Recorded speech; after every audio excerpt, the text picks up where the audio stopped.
하나님 택한 백성 이스라엘은 다윗과 솔로몬 왕을 지나 그의 아들 르호보암 왕 때에 남유다와 북이스라엘로 분열되고 말았습니다. 나라가 분열하게 된 것은 남유다 르호보암 왕이나 북이스라엘의 여로보암 그리고 선왕이었던 솔로몬 모두가 다 하나님과의 관계에 문제가 있었습니다. 물론 왕들의 문제는 모든 백성들의 문제이기도 합니다. 백성들이 모두 다 바른 신앙과 말씀 안에서 잘 생활하는데 왕 혼자만 엉뚱하고 삐뚤어진 삶을 살아가지는 않습니다. 오늘날도 마찬가지입니다. 한 나라 지도자가 정말 국가와 국민을 위해 수고하고 헌신하는 바른 지도자가 세워지려면 먼저 국민들이 바른 인격과 가치관을 가지고 바른 사람을 세워야 합니다. 그래야 모든 사람에게 모범이 되는 정의롭고 의로운 지도자를 통해서 평화로운 나라가 되어질 수 있고 발전 가능한 나라가 될 수 있습니다. 아무리 지식이 있고 뛰어난 재능이 있어도 성경 말씀대로 정의롭고 정직하지 않으면 어떤 개인도 어떤 나라도 결국은 쇠퇴하고 말 것입니다. 거짓을 말하고 속이며 범법 행위를 일삼으면 누구든 하나님의 심판을 면할 수 없습니다. 하나님의 살아계심과 예수 그리스도의 구주되심을 믿는 우리 그리스도인이라면 야당, 여당 이런 것 가지고 다투어서는 안 됩니다. 여당이니 야당이니 이것 때문에 막 여기 핏대 막 세우고 화내고 소리치고 그러면 안 됩니다. 성도에게는 야당도 여당도 없습니다. 우리 모두는 다 예수당입니다. 예수님 가르치심에 맞는 지도자를 세워야 그래야 우리 모두에게 다 희망이 있습니다. 우리는 예수님을 구주로 믿는 사람들입니다. 분열된 남과 북 중에서 이 북이스라엘 나라에서 가장 악한 왕 한 사람을 꼽으라고 하면 그가 바로 아합 왕입니다.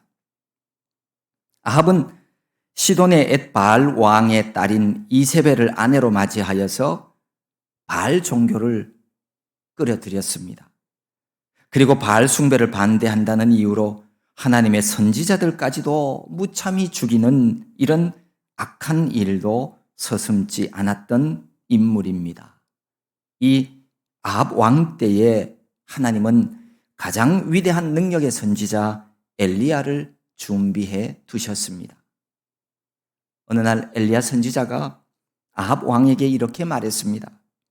온 이스라엘과 이세벨의 상에서 먹는 바알의 선지자 450명과 아세라의 선지자 400명을 갈멜산으로 모아 내게로 나오게 하소서. 북이스라엘 백성들로 하여금 하나님의 신앙을 흔들리게 만들고 하나님의 말씀 따라 살지 못하도록 유혹하는 우상 숭배의 주동자들을 다 모아드리라는 겁니다. 그리고는 우상 숭배의 길로 나아가는 그 백성들을 향해서는 이렇게 말합니다. 여러분이 어느 때까지 하나님과 우상 사이에서 머뭇머뭇 그렇게 할 겁니까? 하나님이 참신이면 하나님 똑바로 섬기고 우상 섬기기에 적당하면 그럼 우상 섬기십시오. 하나님을 믿는다고 말은 하면서도 하나님과 다른 우상 사이에서 머뭇머뭇하는 신앙은 이건 바른 신앙이 아닙니다. 참된 믿음도 아닙니다. 당시 이스라엘 백성들이 그랬어요. 하나님 말씀에 순종해야 함을 알면서도 어느 때에는 바알이나 아세라 우상을 섬기고 있었습니다. 머뭇거리는 신앙, 양다리 걸치는 신앙, 이런 신앙은 온전한 마음이 아니기 때문에 하나님은 이런 신앙을 인정하지 않습니다. 지금 여기에 혹시 그렇게 주저하면서 머뭇거리면서 신앙생활을 하는 이들이 있다면, 그래서 어떤 때는 하나님 열심히 믿는 것 같은데 어떤 때는 주일도 안 지키는 그런 생활을 하고 있다면 돌이켜야 합니다. 회개해야 합니다. 참된 마음으로 하나님을 섬겨야 합니다.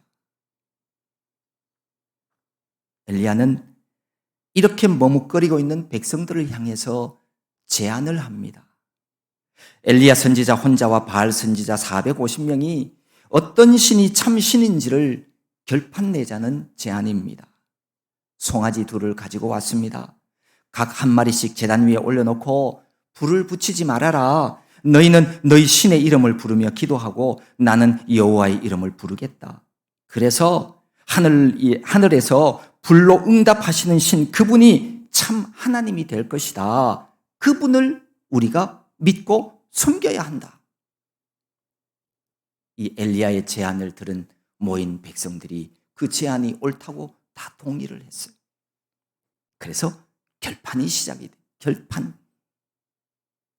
엘리야는 바알 선지자들에게 너희들 숫자가 나보다 훨씬 더 많으니까 너희들이 먼저 기도해라. 그들은 엘리야가 말한 대로 송아지를 가져다가 잡아 제단에 올려놓았습니다. 그리고 자기 신에게, 믿는 신에게 불을 내려서 이 제단의 제물을 태워달라고 간절히 기도하기 시작합니다. 아침부터 낮까지 바알의 이름을 부르면서 우리에게 응답하옵소서라고 기도했지만 불은커녕 아무런 응답도 없었습니다. 이를 옆에서 보고 있던 엘리야가 말합니다. 더 크게 기도해봐! 바알이 정말로 신이라면 지금 생각에 빠져 있을지도 모르고 아니면 다른 일로 바쁠지도 몰라, 먼 길을 떠났을지도 몰라, 어쩌면 자고 있는지도 모르니까 깨도록 더 크게 기도해봐. 약이 바짝 오른 바알 선지자들이 더 큰 소리로 기도했습니다. 그들의 규례대로 피가 흐르도록 칼과 창으로 자신들의 몸을 상하게 하면서까지 날뛰면서 그들의 신의 이름을 부르면서 부르짖었어요. 하지만 정오가 지나 저녁이 가까워 오도록 아무 소리도 없고 응답도 없었습니다. 구약 성경 시편 115편에 우상에 대해서 이렇게 말씀하고 있습니다. 그들의 우상들은 은과 금이요 사람이 손으로 만든 것이라. 입이 있어도 말하지 못하며 눈이 있어도 보지 못하며 귀가 있어도 듣지 못하며 코가 있어도 냄새 맡지 못하며 손이 있어도 만지지 못하며 발이 있어도 걷지 못하며 목구멍이 있어도 작은 소리조차 내지 못하느니라. 결국 바알을 믿고 있는 사람들은 거짓 신을 쫓아서 지금까지 살아왔음이 판명되었어요. 바알은 대답조차 할 수 없는 아무것도 아닌 존재였어요. 불러도 대답 없고 도와달라 부르짖어도 응답하지 않는 헛된 우상에 불과했어요.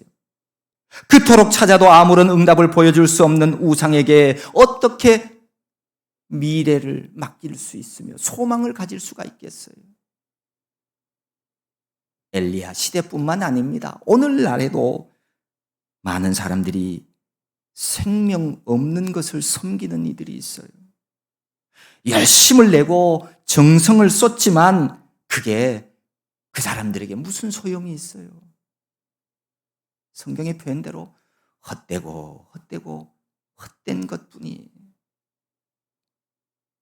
하지만 지금부터 2024년 전 이 세상에 오셔서 온 인류의 기원이 되신 예수님은 이렇게 말씀하셨어요. 내가 곧 길이요 진리요 생명이니 나로 말미암지 않고는 아버지께로 올 자가 없느니라. 우리는 길이요 진리요 생명이신 예수님을 믿음으로 하나님 아버지께 천국에 다 나아가야 합니다. 생명 없는 헛된 우상에 마음 빼앗기지 마십시오. 눈앞에 보이는 쾌락 따라 살지 마시고 잠깐 있다가 없어지게 될 그런 가치 없는 것들에 절대 가치를 두고 살아가지 마십시오. 참 진리 안에서 자유함을 누리며 그렇게 살아가야 합니다. 헛된 우상 섬기며 주님 떠나 살아가는 이들, 그런 사람 볼 때마다 안타깝고 참 불행한 사람 없어요. 이제 엘리야의 차례가 되었습니다. 엘리야는 모든 백성을 향해서 내게 가까이 나오라고 했습니다.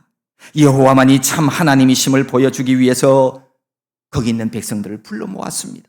그리고는 먼저 무너진 여호와의 제단을 다시 쌓아 올렸습니다. 엘리야는 여호와의 초자연적인 권능을 그들에게 확실히 보여줄 확신에 차고 넘쳤습니다. 하나님의 능력을 누구도 의심하지 못하도록 하기 위해서 엘리야는 먼저 돌로 제단을 쌓고서 그 주위를 돌아가면서 곡식 종자 두세 알을 둘 만한 도랑을 만들었습니다. 그리고 제단 위에 장작을 놓고 송아지를 잡아서 여러 조각으로 나눈 다음에 장작 위에 올려놓았습니다. 그리고 항아리 4개에 물을 가득 채워서 제물과 장작 위에 붓도록 했습니다. 그렇게 물 붓기를 3번이나 했더니 물이 제단 위로 넘쳐 흘러서 그 주위에 있는 도랑에까지 꽉 채워졌습니다. 여기 곡식 종자 두세 알을 둘만한 도랑을 팠다고 그랬죠. 이 곡식 종자 두세 알을 둘만한 이 양은 오늘날로 계산을 하면 한 30리터 정도가 된다고 그래요. 우리가 잘 아는 1.5리터 페트병 20개로 물을 담아다가 거기다가 부은 것과 똑같은 것. 엘리야가 제단 위 나무와 제물뿐만 아니라 그 주위에도 물이 넘치도록 한 것은 사람 힘으로는 그 제단에 불을 붙일 수 없다는 것을 보여주기 위해서였어요. 이렇게 물 부으면 제단에 불을 붙여 그 제물을 태울 수 없다는 것이 일반적인 상식입니다. 엘리야는 사람들로 하여금 하나님 능력 아니고서는 제단에 불을 붙일 수 없음을 보여주기 위해서였습니다. 하나님의 능력은 사람의 상식과 능력을 뛰어넘습니다. 인간에게는 불가능한 일이지만 하나님은 하실 수 있음을 사람들에게 보여주기 위한 하나님의 사람 엘리야의 믿음이었습니다. 인간의 절망 속에서도 하나님은 희망의 꽃을 피우실 수 있는 분이라는 사실을 엘리야는 누구보다도 잘 알고 있었습니다. 하나님이 하늘에서 불을 내리시면 많은 물이 있어도 그 불을 꺼뜨릴 수 없다는 것을 알고 있었습니다. 엘리야가 이렇게 모든 준비를 마치고 이제 본격적으로 기도를 하기 시작합니다.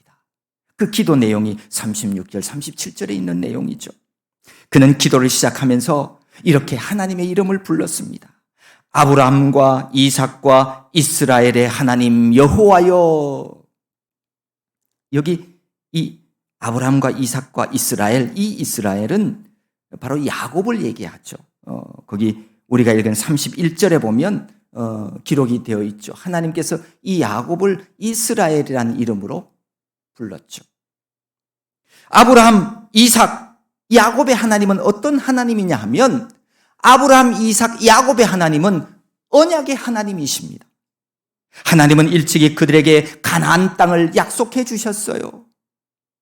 또 그들의 자손 가운데서 메시아가 나실 것을 약속해 주셨습니다. 약속하신 바를 이루시고 성취하시는 하나님, 살아계시고 신실하신 하나님, 그 하나님 이름을 부르며 기도합니다.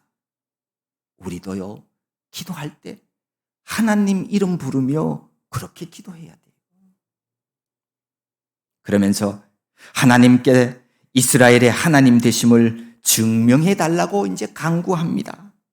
엘리야는 자신이 주님의 종이라는 것과 주께서 저에게 이 모든 일을 명령하여 하게 하셨음을 이 백성에게 보여달라고 그렇게 기도합니다.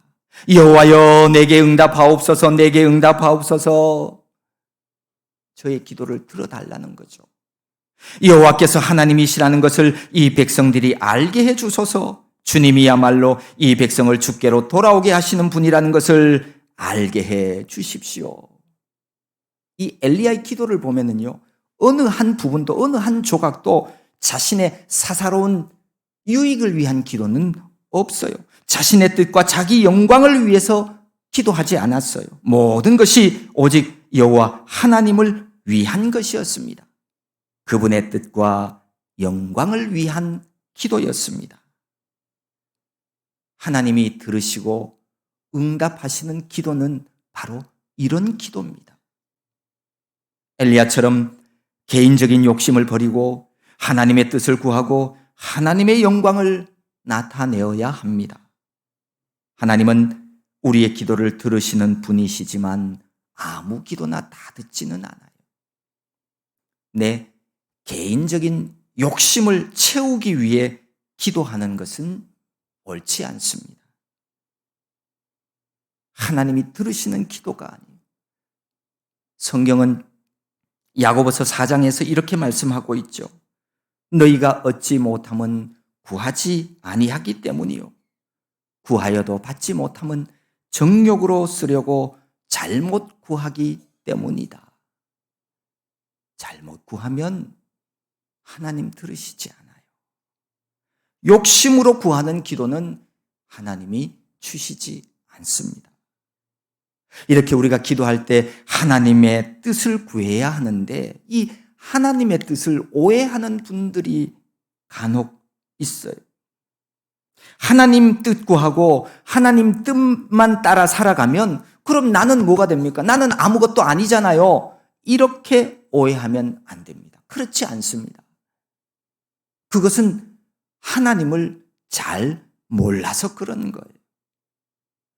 여러분, 하나님의 뜻이 이루어지는 곳에서는요, 반드시 인간이 누릴 복과 평안도 거기에 함께 있습니다. 우리 모두가 다 천국 가기를 원하잖아요. 천국이 뭐예요? 하나님의 선하신 뜻이 온전히 이루어지는 곳이 거기가 천국이에요. 하나님은 좋으신 분이기 때문에 늘 언제나 우리는 하나님은 우리에게 좋은 것을 주시는 분이에요. 그래서 하나님의 뜻을 구하십시오. 꼭 기억하십시오.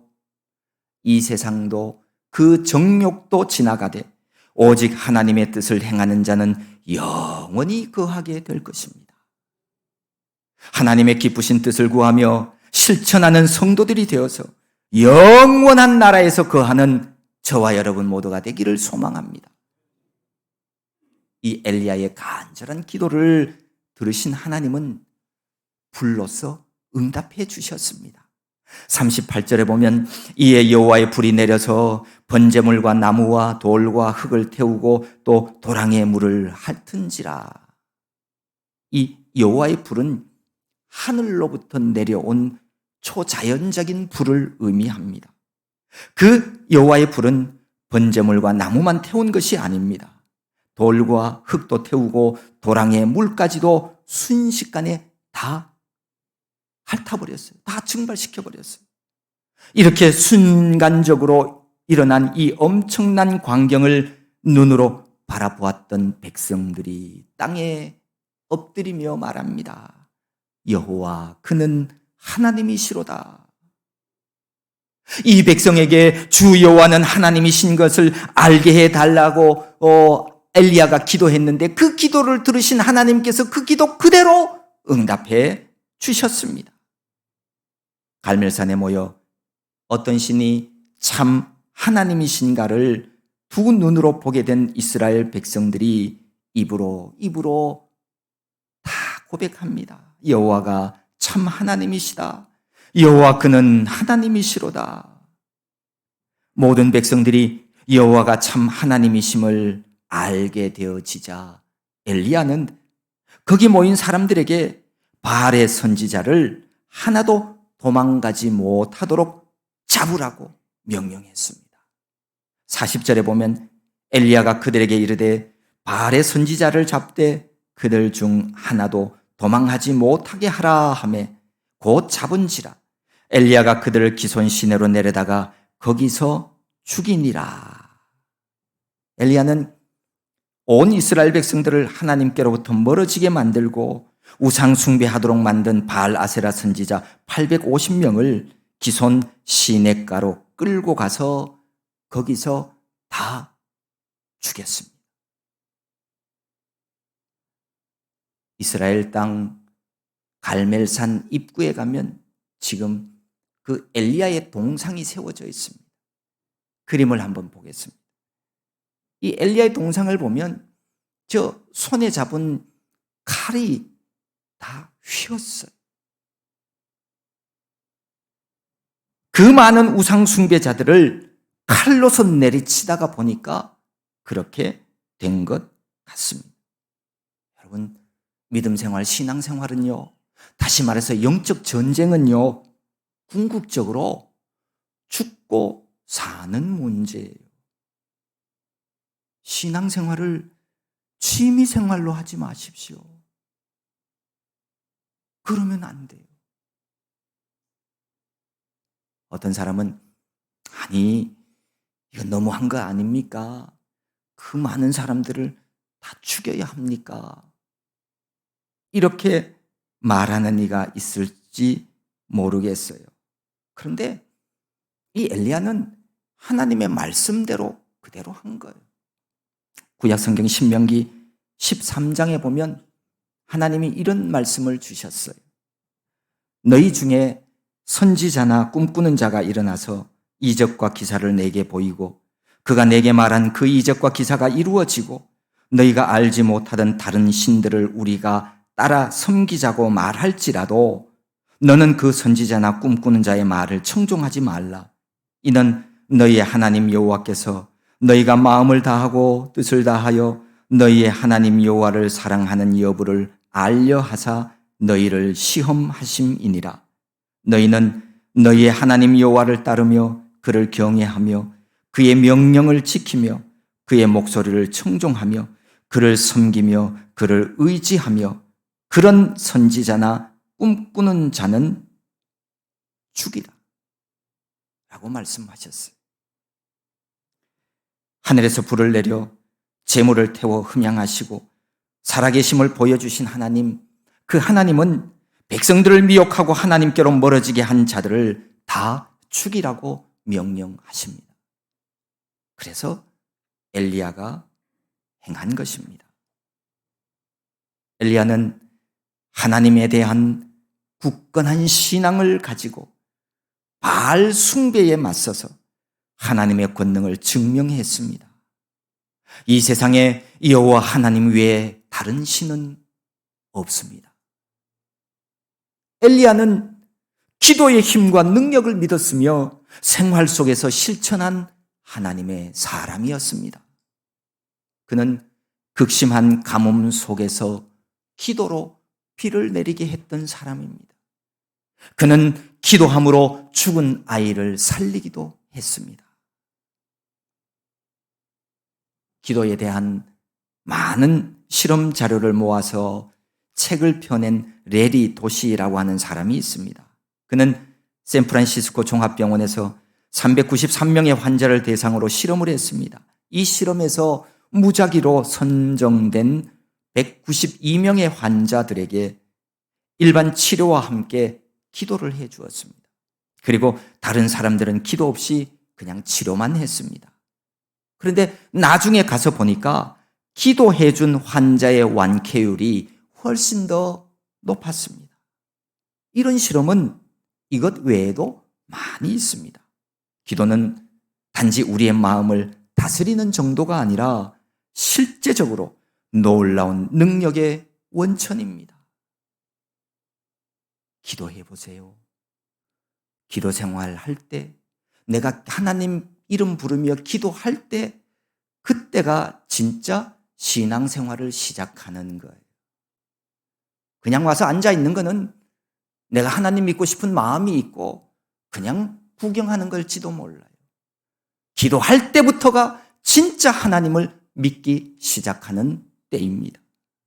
기도는 우리가 영적인 싸움에서 승리할 수 있는 가장 중요한 영적 도구이기도 합니다. 사람이 날숨과 들숨을 통해서 숨을 쉼으로 생명의 삶을 살아가는 것과 마찬가지로 기도를 통해서 하나님과 대화를 주고받아야만 영적으로 생명의 삶을 살아갈 수가 있습니다. 그래서 많은 사람들이 하는 얘기가 기도는 영의 호흡이다 이렇게 말하는 거예요. 호흡이 뭐예요? 호흡은 곧 생명과 직결되는 거예요. 이 호흡이 없으면 죽은 사람이에요. 육체가 죽은 거예요. 영의 호흡이 없으면 영이 죽은 거예요. 정말로 기도 생활을 해보면 하나님께 기도하면 우리가 말로 다 형용할 수 없는 놀라운 일들을 경험하게 되어질 수 있습니다. 하나님과 기도하면 내 영이 살아나고요. 내 영에 놀라운 안식을 가져오게 되어지는 겁니다. 에베소서에 보면 그런 말씀이 있죠. 그는 허물과 죄로 죽었던 너희를 살리셨도다. 에베소서 2장 1절에 있는 말씀이에요. 허물과 죄로 죽었던 너희를 살리셨도다. 그가 누구예요? 예수님이에요. 죄 하나도 없으신 예수님이 우리 죄로 인해 십자가 위에서 피 흘려 죽으심으로 우리 죄가 사함 받았습니다. 이 은혜로 말미암아 우리가 하나님 앞으로 나아갈 수 있게 되어진 겁니다. 죄를 가지고서는 거룩하신 하나님 앞에 누구도 나아갈 수 없습니다. 그래서 이 죄의 문제를 해결해 주시기 위해서 예수님이 오셨습니다. 오셔서 내 죄를 대신하여서 형벌을 받으심으로 죄 사함 받았습니다. 그 예수님을 나의 구원자로 믿음으로 우리 모두는 다 살아났습니다. 예수님이 죽을 수밖에 없었던 우리를 살리신 것이 아니에요. 여러분 기도하실 때 죽을 수밖에 없던 우리를 살리신 예수님 그렇게 기도하지 마세요. 성경에 어디 그런 말씀이 있어요. 죄와 허물로 죽었던 우리를 예수님이 살려주신 거예요. 다 죽었어요. 다 죽었어요. 구원받은 사람들은 하나님과 대화하며 기도하며 영적 호흡이 돌아와야 해요. 영적 호흡인 기도를 통해서 하나님과의 교제가 가능할 때 그를 하나님의 자녀라 일컫는 겁니다. 그러니까 기도하지 않으므로 영의 호흡이 없으면 미안하지만 그 사람은 여전히 죽은 사람입니다. 기도해야 합니다. 영의 호흡인 기도하는 사람이 살아난 사람이고 구원받은 사람입니다. 오늘 엘리야의 승리는 기도의 승리요 하나님의 승리입니다. 하나님은 우리의 기도에 응답해 주시는 분이십니다. 맥스 루케이도라고 하는 목사님이 기도에 관한 글을 썼는데 그 중에 이런 내용이 있습니다. 우리의 기도는 하늘에서 귀한 보석으로 높임을 받습니다. 우리의 기도는 하나님을 움직여 세상을 변화시킬 것입니다. 기도의 신비를 미처 모른다고 해도 상관없습니다. 이해할 필요도 없습니다. 하지만 이것만은 분명히 알고 계십시오. 누군가 이 땅에서 기도하기 시작할 때 비로소 하나님께서 일하기 시작한 것입니다. 기도하는 사람만이 하나님의 일하심을 경험할 수 있습니다. 기도는 하나님이 우리에게 주시는 복의 통로입니다. 하나님의 온갖 귀하고 아름다운 복과 은총이 기도를 통해서 우리에게 임하게 되는 것입니다. 우리가 이 땅의 삶을 살아가다 내 능력의 한계를 깨닫고 이 세상에는 나를 도와줄 아무런 사람이 없다는 것을 깨닫게 되어졌을 때, 슬프고 외롭고 힘들고 주저앉았을 때 우리 하나님의 이름을 부르며 기도해 보십시오. 하나님이 도와주십니다. 내가 세상 끝날까지 너와 항상 함께 있으리라. 주님이 약속해 주셨습니다. 우리 모두도 엘리야처럼 담대한 믿음과 기도 응답에 대한 확신을 가지고 그 기도의 능력으로 날마다 영적 전쟁터에서 승리하며 기뻐하며 그렇게 이 땅의 삶을 살아가는 저와 여러분 모두가 될 수 있기를 소망합니다.